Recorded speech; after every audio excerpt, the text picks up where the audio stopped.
The sun was setting behind the rolling hills of Nebraska Territory when Clara Dalton heard the gunshots echoing across the prairie. She pulled her horse to a stop and listened carefully. 3 quick shots, then silence. Her heart started beating faster. Those weren't hunting shots. Someone was in trouble. Clara had been riding for 2 days straight, trying to put distance between herself and the mess her father's gang had left behind in North Platte. The bank robbery had gone wrong from the start. Too many people. Too many. Guns and way too much blood. She could still hear her father shouting at the men as they scattered in different directions. "Meet at Devil's Canyon in a week," he had yelled. But Clara wasn't sure she wanted to meet anyone anywhere anymore. She was tired. Bone deep tired of always looking over her shoulder, of never staying in one place long enough to call it home, of watching her father become meaner and more desperate with each passing year. At 22, Clara had already seen enough violence to last 3 lifetimes. Her mother used to say that every person had a choice about who they wanted to be. Blackjack Dalton might have forgotten that, but Clara hadn't. The sound of running. Water reached her ears. A stream wound its way through a small grove of cottonwood trees up ahead. Her horse needed water, and she needed time to think. As she guided her mount toward the trees, something caught her eye. A splash of color that didn't belong among the green and brown of the prairie. Clara dismounted carefully, her hand moving automatically to the gun at her hip. She had learned long ago that anything unexpected could mean danger. But as she got closer, she realized what she was seeing wasn't a threat. It was a person. A man, lying face down in the grass near the water's edge, and he wasn't moving. She approached slowly, every sense alert. The man was Lakota, she could tell from his clothing and the way his long black hair was braided.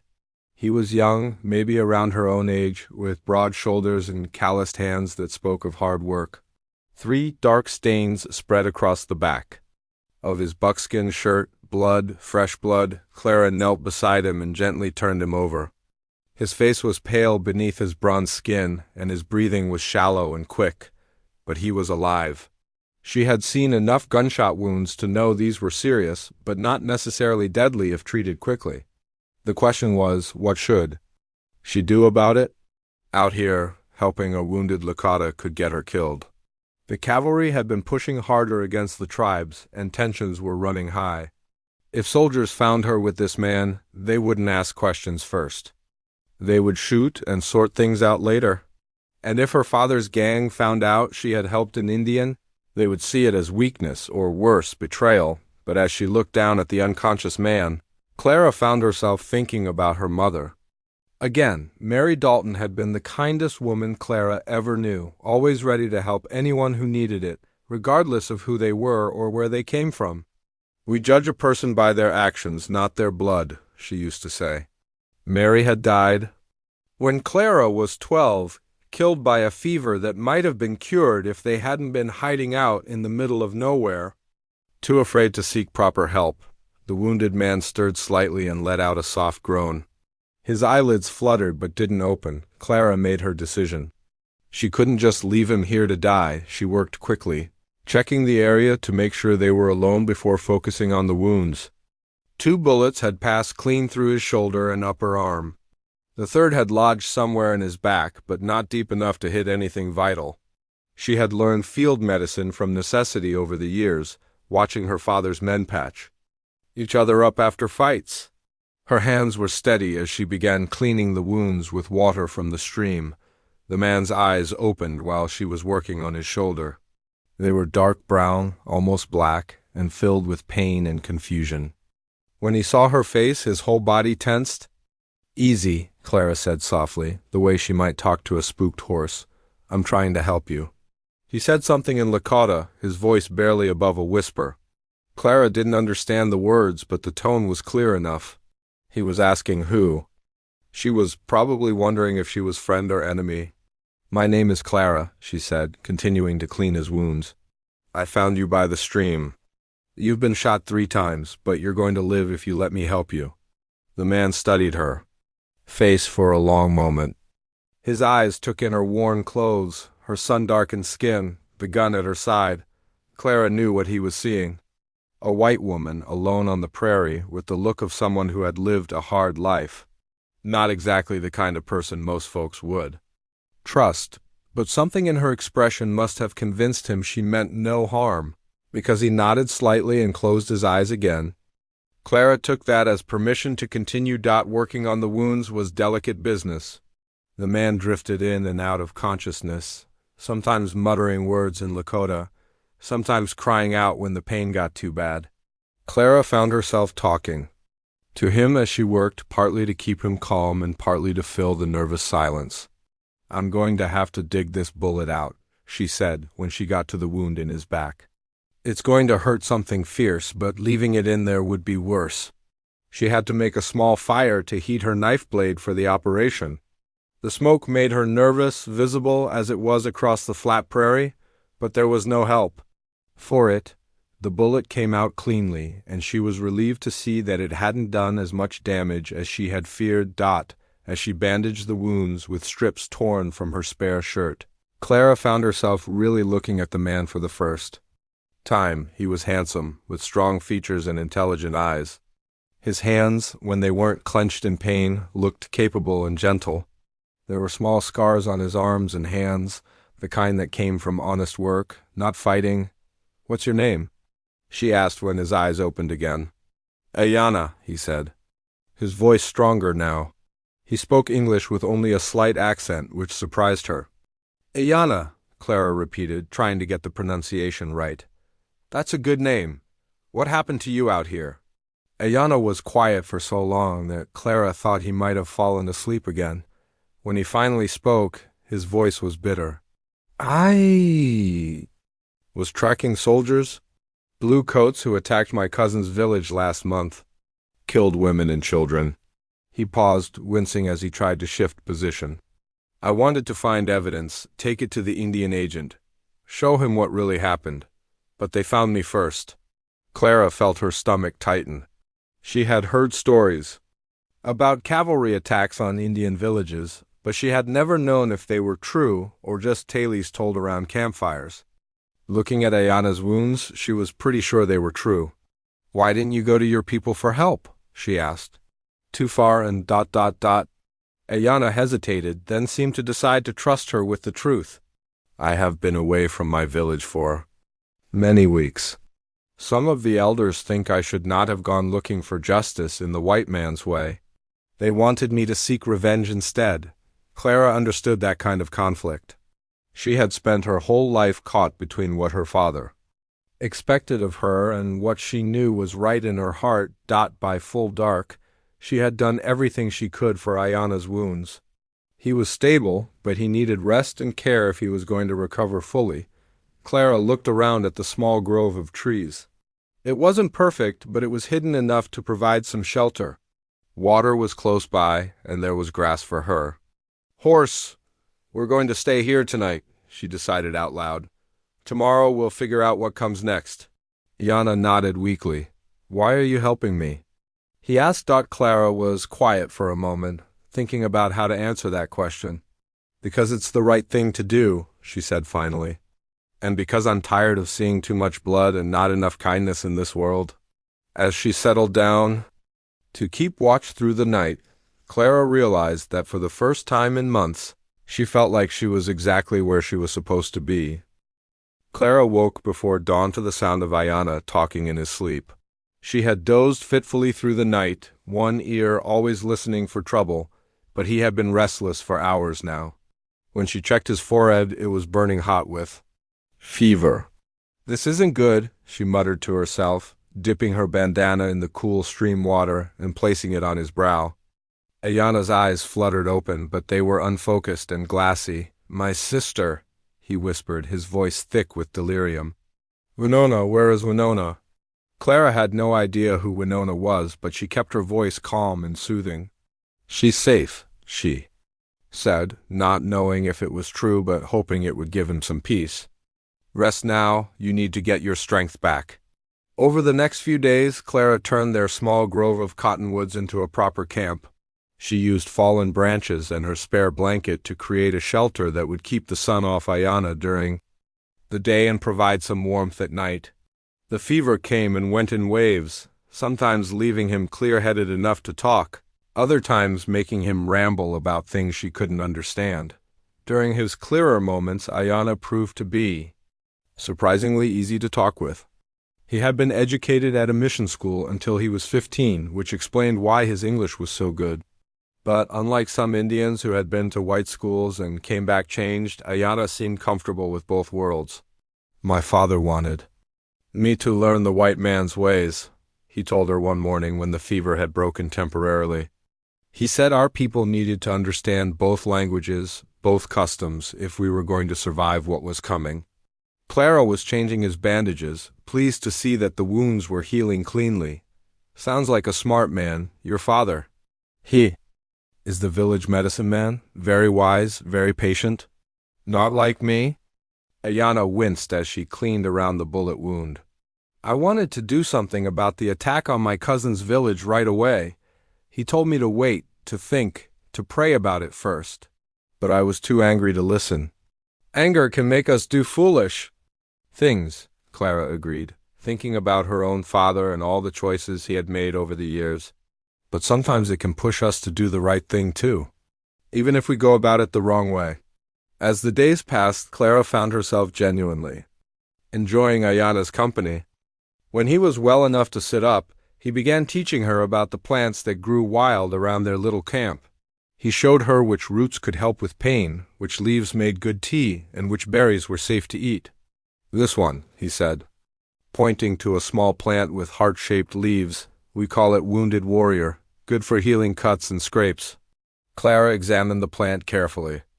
"My mother used to know about herbs and such. She could cure most anything with plants she found growing wild. I wish I had paid more attention when she tried to teach me." "It's not too late to learn," Ayanna said.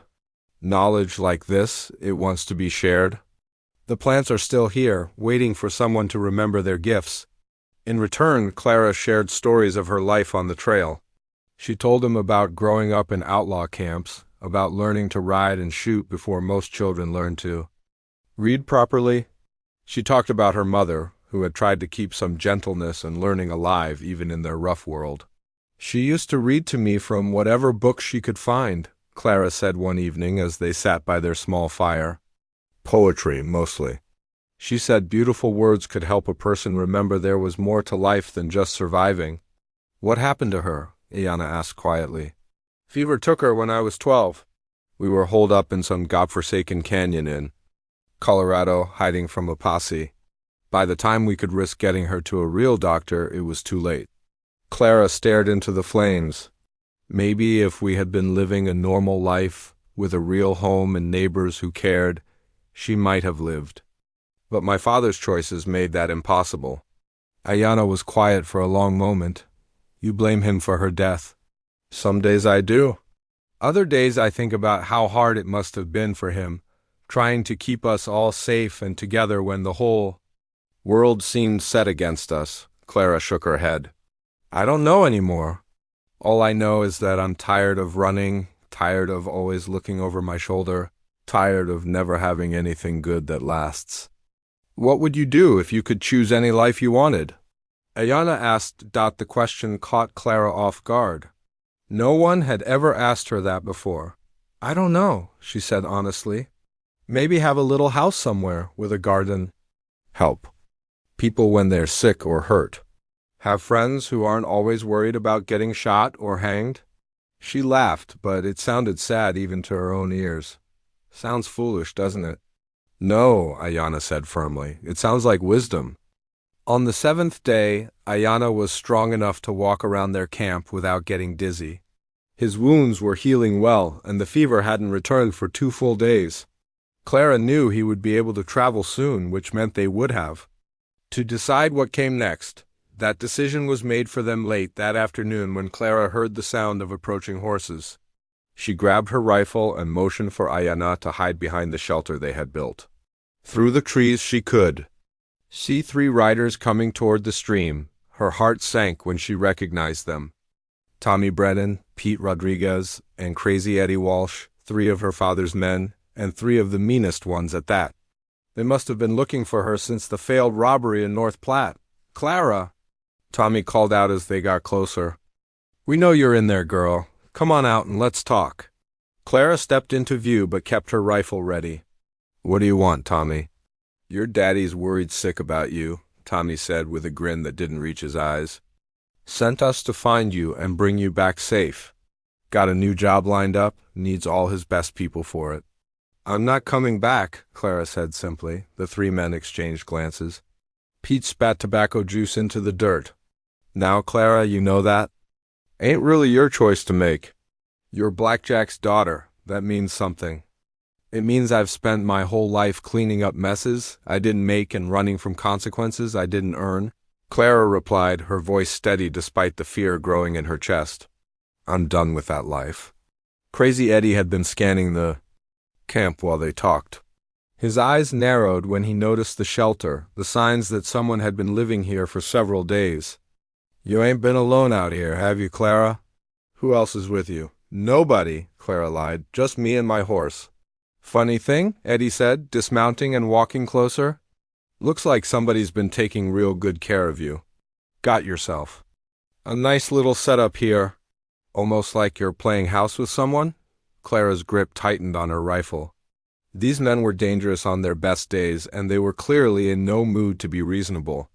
Behind the shelter, she could only hope that Ayanna was smart enough to stay hidden and quiet. "Last chance, Clara," Tommy said, his voice losing its false friendliness. "Mount up and ride with us peaceful-like, or we'll have to do this the hard way." Clara looked at these men who had been part of her life for so long, who had eaten at her father's table and claimed to be loyal to her family. She thought about Ayanna, lying wounded and helpless just a few yards away. She thought about her mother's voice reading poetry by campfire light. She thought about the choice between the life she had always known and the possibility of something different, something better. "No," she said quietly.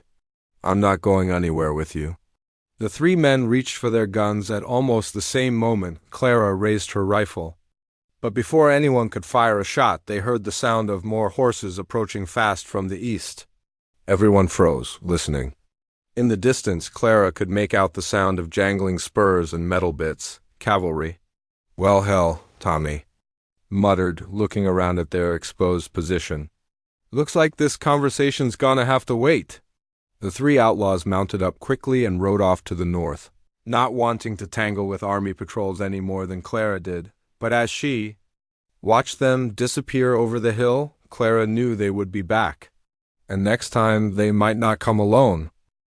The cavalry patrol passed by without stopping, but Clara knew her luck wouldn't hold forever. As soon as the sound of their horses faded, she hurried back to where Ayanna was hidden behind the shelter.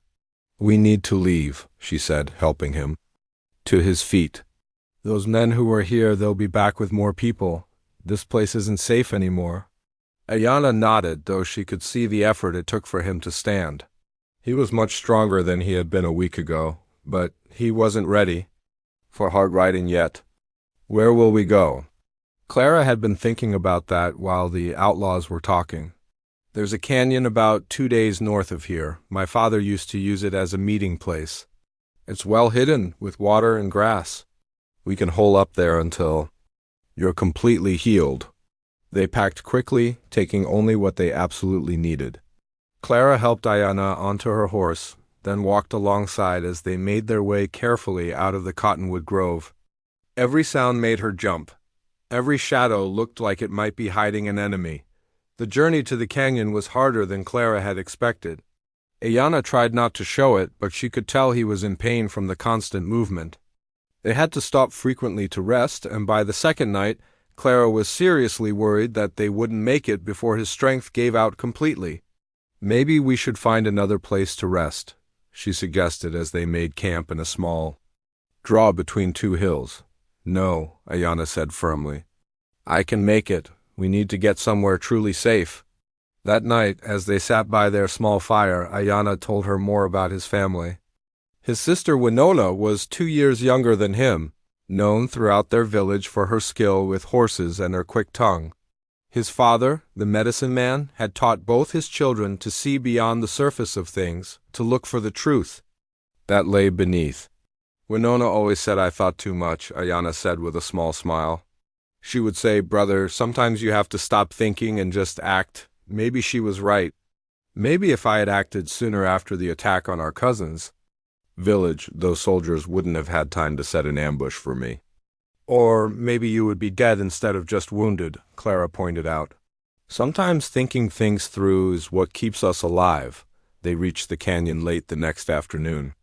Clara had been there twice before with her father's gang, and she knew all the best hiding spots. The place was perfect for their needs, with a narrow entrance that could be easily defended and a wide area inside with everything they needed to survive. For 3 more days, they lived quietly in their hidden sanctuary. Ayana's strength returned quickly now that he could rest properly, and Clara found herself wishing this peaceful time could last forever. They spent hours talking about everything and nothing. Ayana told her stories from Lakota tradition, while Clara shared what she remembered of her mother's poetry and the books they used to read together. But on the 4th morning, their peace was shattered by the sound of gunfire echoing off the canyon walls. Clara grabbed her rifle and ran to the entrance, where she could see down into the valley below. What she saw made her blood run cold. A train had stopped on the tracks that ran through the valley, black smoke still pouring from its engine. Men on horseback were circling it like wolves, and she recognized them immediately. Her father's gang, along with several other outlaws she didn't know. They were robbing the Union Pacific payroll train, just like her father had planned. But something was wrong. There were too many people getting off the train, more than there should be for a simple payroll run. As Clara watched through her father's old spyglass, she realized what she was seeing. The train wasn't just carrying money. It was carrying prisoners. Lakota prisoners, men and women in chains, being transported to some distant reservation. "Yana," she called quietly, "you need to see this." He joined her at the canyon entrance, and she handed him the spyglass. She watched his face change as he took in the scene below. His jaw tightened, and his hands gripped the spyglass so hard his knuckles went white. "My sister," he said, his voice barely above a whisper. "Winona is down there. I can see her." Clara took the spyglass back and looked more carefully. Among the group of prisoners, she could see a young woman who matched Ayana's description of his sister. She was chained to an older woman, both of them standing as proudly as they could despite their circumstances. "What are they doing on that train?" Clara asked. "The soldiers must have arrested them after I left the village," Ayana said, his voice full of pain and guilt. "They'd probably blame my family for what I was doing, tracking those cavalrymen. This is my fault."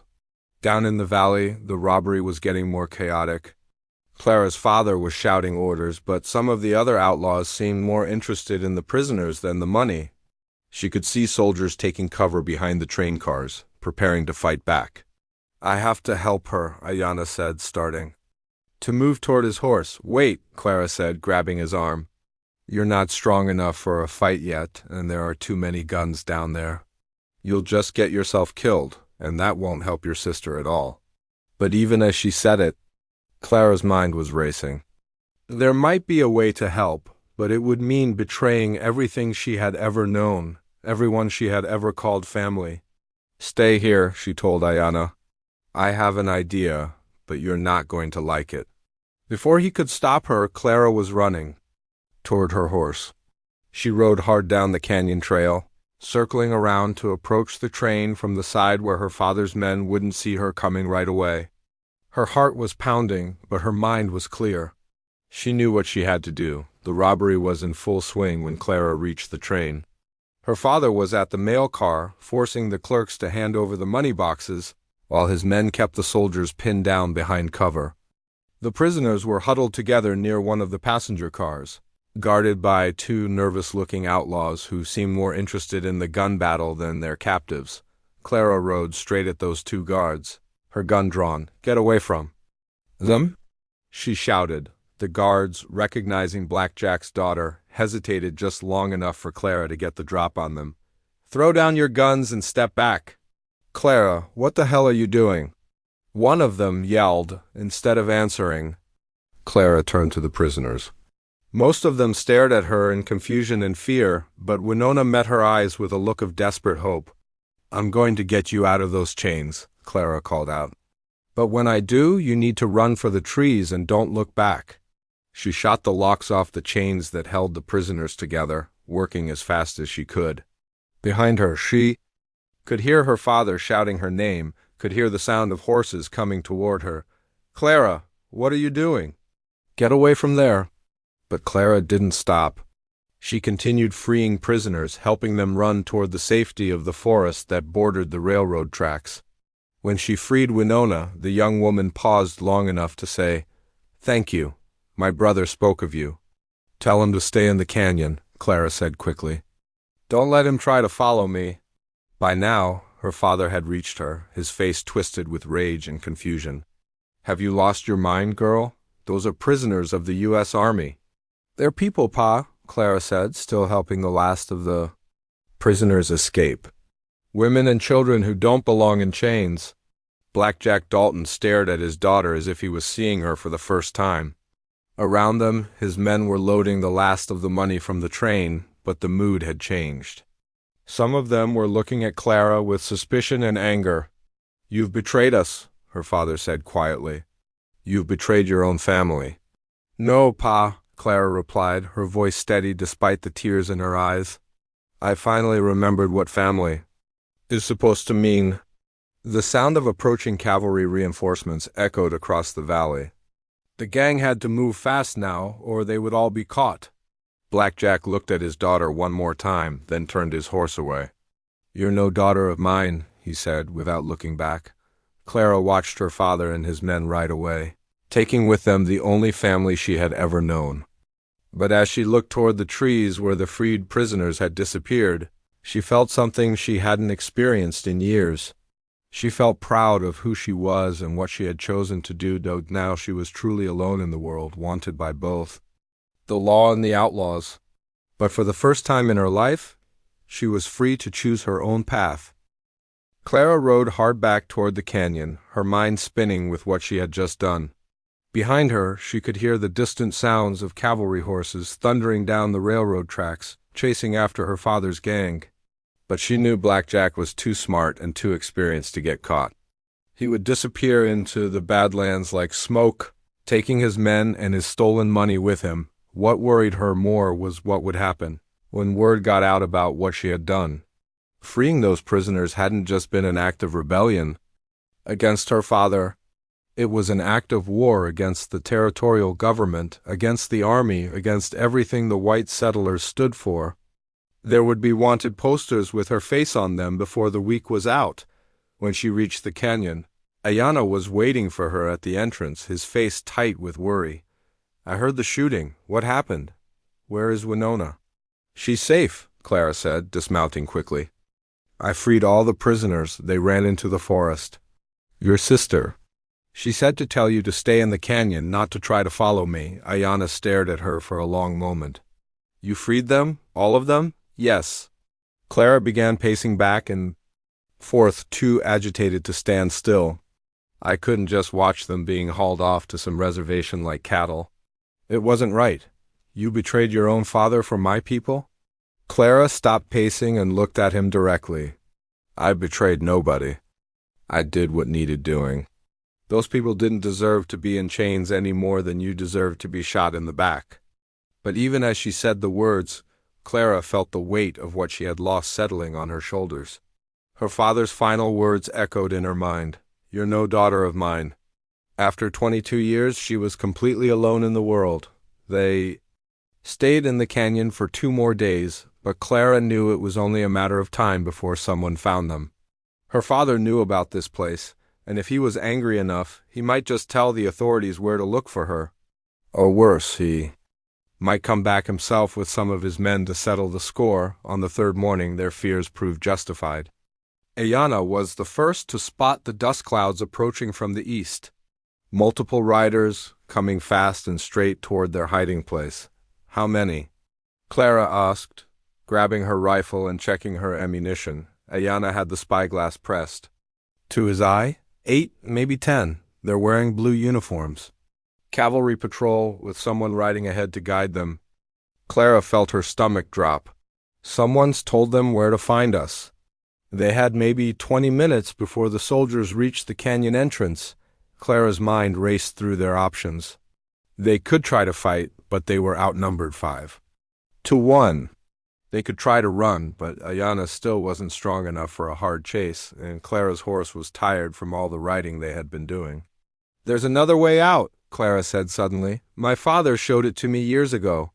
It's dangerous, but it leads to the backside of the canyon. If we move fast, we might be able to get out before they surround us." They gathered their few belongings quickly and started climbing toward the narrow ledge that led to the back exit. The path was treacherous, barely wide enough for one person at a time, with a long drop to the rocks below. Clara went first, testing each step carefully, while Ayanna followed close behind, halfway across the ledge.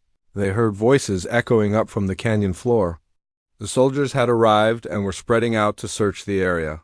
Clara could hear them calling to each other, their voices getting closer.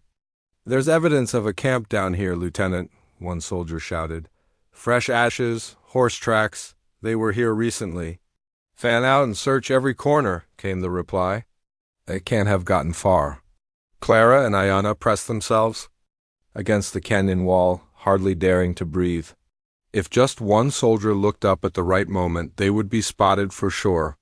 The ledge offered no cover, no place to hide. It took them nearly an hour to reach the back exit of the canyon, moving inch by careful inch along the narrow path. When they finally dropped down to solid ground on the other side, both of them were shaking from exhaustion and fear. "Now where?"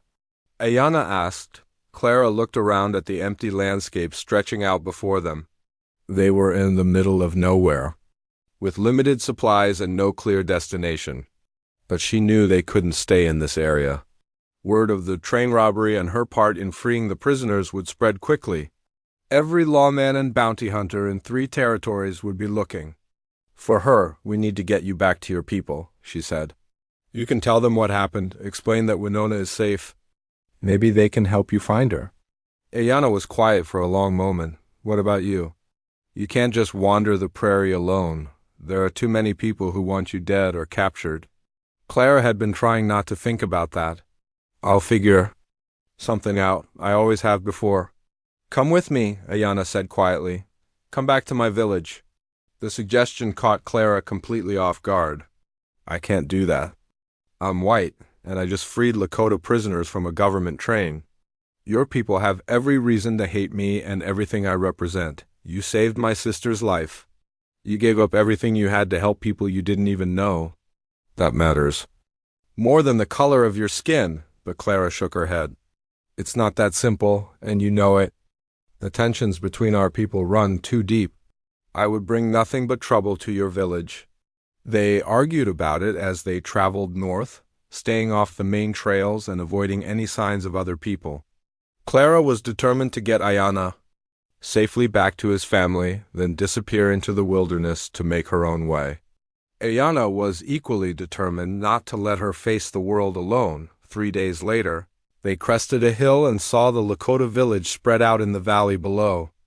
It was bigger than Clara had expected, with dozens of tipas arranged in neat circles around a central area.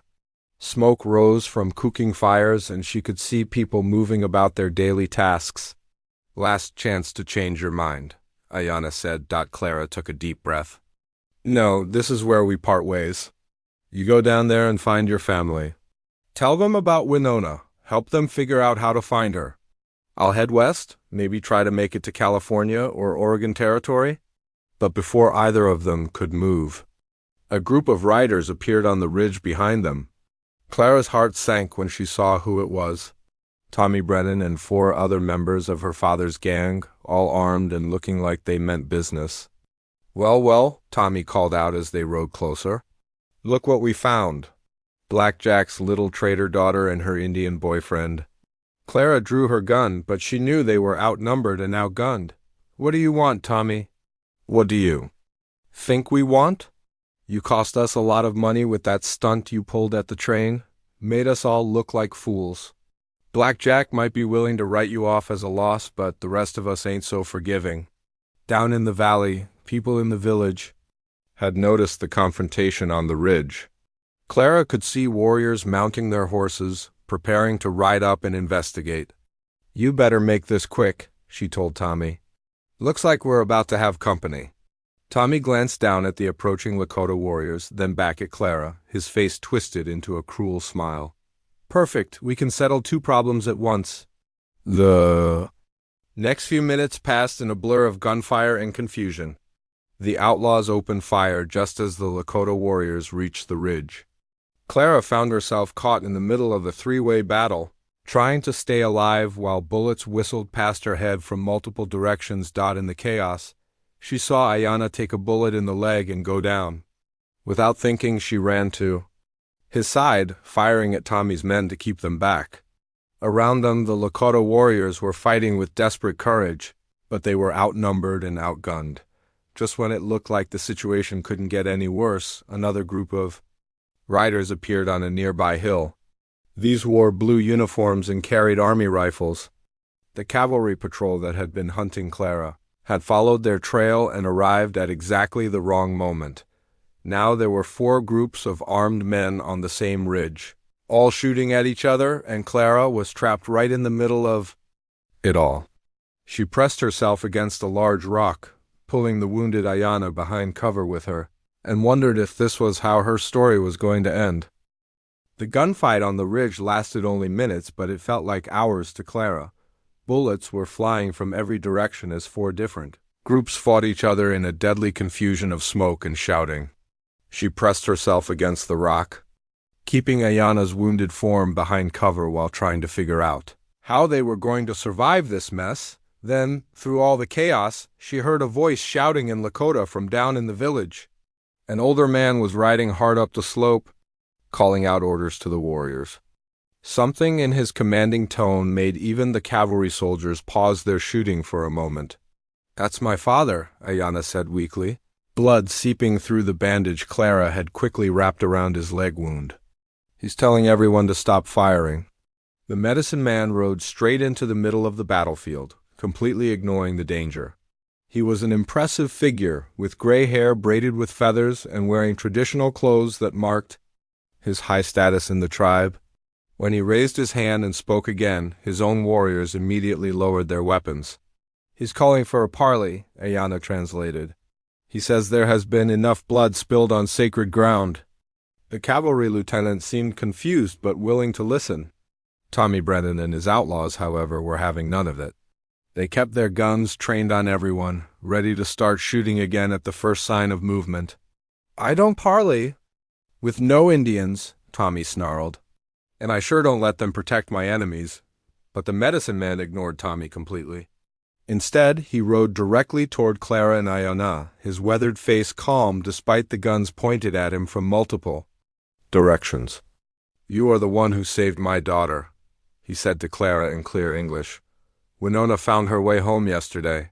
She told us what you did." Clara felt her heart jump. "Winona made it back? She's safe?" "She is home and well, thanks to your courage." The medicine man's eyes moved to his wounded son. "Ayanna, you have been gone too long. Your mother has been worried." "Father, I'm sorry. I should have listened to your advice about seeking justice the right way." The old man nodded gravely. "We will talk about that later. Right now, we must deal with this situation." He looked around at all the armed men surrounding them. "I propose that everyone puts down their weapons so we can settle this without more bloodshed." The cavalry lieutenant stepped forward. "I'm afraid that's not possible, sir. We have orders to arrest this woman for train robbery and interfering with the transport of federal prisoners.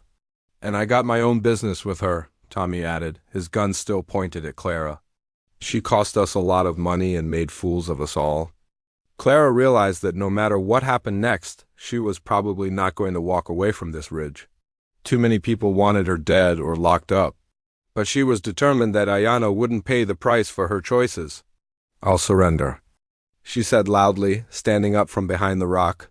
"But only to the army and only if everyone else is allowed to leave peacefully." "Clara, no," Ayanna protested, trying to pull himself up despite his wounded leg. "It's the only way," she said quietly. "Too many people have already been hurt because of my choices." But before anyone could respond to her offer, they heard the sound of more horses approaching. Everyone turned to see another group of riders coming over the hill. These weren't soldiers or outlaws, though. They looked like ordinary settlers, farmers and ranchers by their clothes, with a few women among them. The man leading the group was tall and thin, with the kind of steady look that suggested he was used to being in charge. He rode straight toward the medicine man, ignoring all the weapons pointed in his direction.